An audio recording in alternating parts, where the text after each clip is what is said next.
Lautan Indonesia merupakan wilayah marine mega biodiversity terbesar di dunia.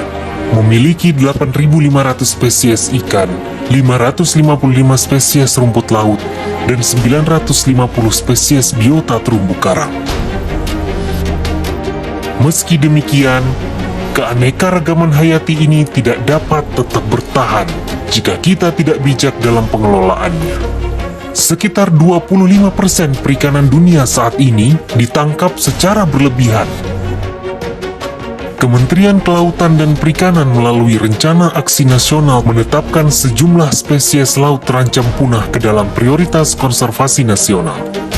Di antaranya adalah dugong.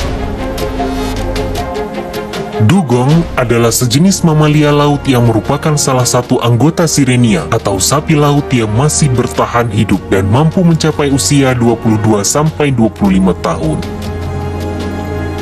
Dugong menjadi hewan buruan selama beribu-ribu tahun karena daging dan minyaknya. Siklus hidup yang panjang, angka kelahiran yang rendah, serta laju kerusakan lamun di Indonesia berkontribusi terhadap meningkatnya ancaman kepunahan dugong. Termasuk hewan purba karena telah ada di bumi ini selama lebih dari 150 juta tahun lamanya. Hampir semua jenis penyu termasuk ke dalam daftar hewan yang dilindungi oleh undang-undang nasional maupun internasional, karena dikhawatirkan akan punah disebabkan oleh jumlahnya makin sedikit. Tidak banyak regenerasi yang dihasilkan seekor penyu. Dari ratusan butir telur yang dikeluarkan oleh seekor penyu betina, paling banyak hanya belasan tukik atau bayi penyu yang berhasil sampai ke laut kembali dan tumbuh dewasa. Ancaman terhadap penyu adalah perdagangan, baik dalam bentuk daging, telur, ataupun bagian tubuhnya.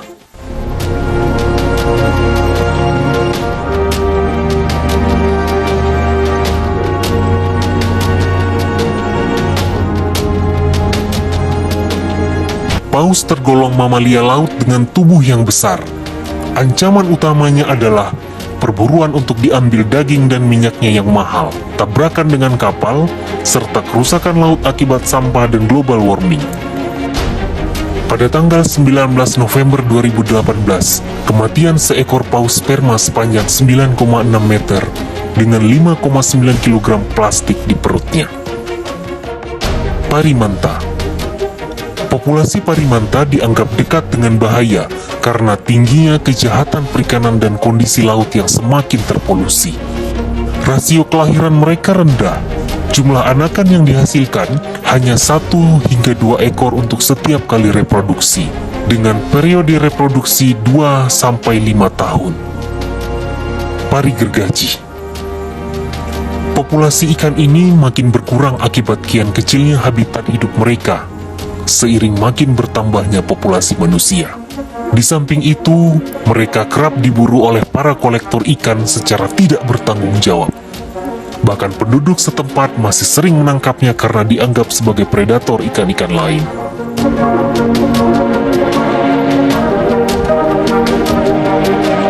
Di Eropa, ikan ini dikenal dengan nama ikan herring. Adalah ikan penghuni perairan estuarin yang banyak dijumpai di Pulau Bengkalis Riau. Populasinya saat ini sangat menurun, bahkan sedikit sekali yang dapat ditangkap oleh nelayan. Hal ini disebabkan penangkapan secara terus-menerus terhadap terubuk guna diambil telurnya. Harga jual telur ikan terubuk kering bahkan mencapai Rp2.500.000 per kilogramnya. Populasi kuda laut terancam karena penangkapan yang berlebihan. Kuda laut dimanfaatkan pada herbologi tradisional Tiongkok, dan sebanyak 20 juta kuda laut telah ditangkap setiap tahunnya untuk keperluan ini.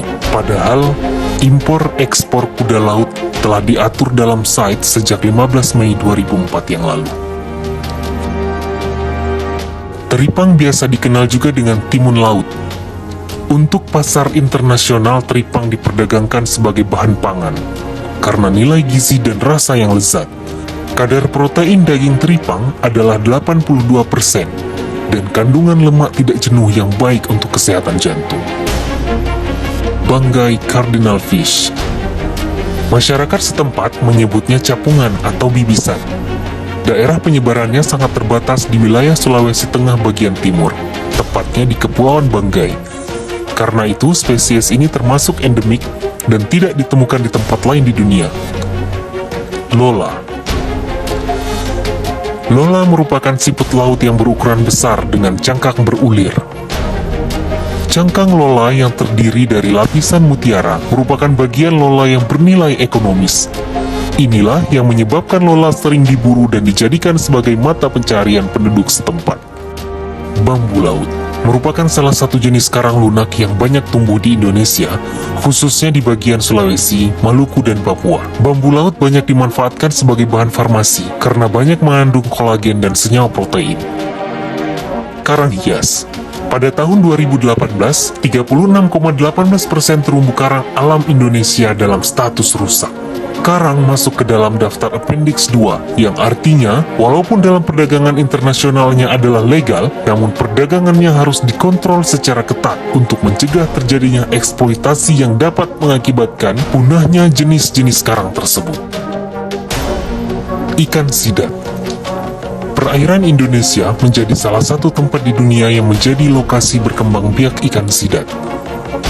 Ikan tersebut memiliki rupa seperti belut sawah dan bisa hidup di perairan tawar maupun asin. Meski terdengar asing di telinga kita, ikan sidat menjadi menu favorit di Jepang dengan nama unagi. Harga jual yang tinggi dan kandungan gizi yang baik menjadi faktor ikan ini banyak diburu tanpa memperhatikan kelestariannya. Kima merupakan genus kerang-kerangan berukuran besar penghuni perairan laut hangat. Pemerintah telah menetapkan kima dalam kelompok satwa yang dilindungi. Kandungan protein yang sangat tinggi menjadi sumber makanan sehat bagi manusia di muka bumi. Maka tidak heran bila kima menjadi bahan makanan yang sangat mahal dan sering dijadikan menu khusus di restoran-restoran mewah. Hiu memiliki karakter biologis yang spesifik seperti berumur panjang, fekunditas rendah, jumlah anakan sedikit, lambat dalam mencapai matang kelamin dan pertumbuhannya lambat. Sehingga, sekali terjadi overeksploitasi, sangat sulit bagi populasinya untuk kembali pulih. Tingginya harga sirip hiu di pasaran makin meningkatkan perburuan hiu dan mengancam kelestarian stoknya di alam. Ikan Napoleon. Ikan Napoleon atau biasanya disebut Napoleon race atau Humphead race adalah salah satu komoditas unggulan yang memiliki nilai ekonomis tinggi. Di Beijing, ikan yang berasal dari Indonesia dengan ukuran 1,5 hingga 2,5 kg dihargai hingga $320 per kilogram. Akibat dampak penangkapan berlebih untuk perdagangan ikan karang hidup, ikan Napoleon mengalami penurunan populasinya di alam. Penangkapan ikan Napoleon umumnya menggunakan racun sianida dan merusak ekosistem terumbu karang. Ikan Napoleon merupakan ikan yang memerlukan waktu lama untuk mencapai usia matang reproduktif. Ikan Napoleon di negara Malaysia dan Filipina sudah tidak boleh ditangkap dan diperdagangkan, dan Australia melarang semua aktivitas mengambil dan memiliki ikan Napoleon.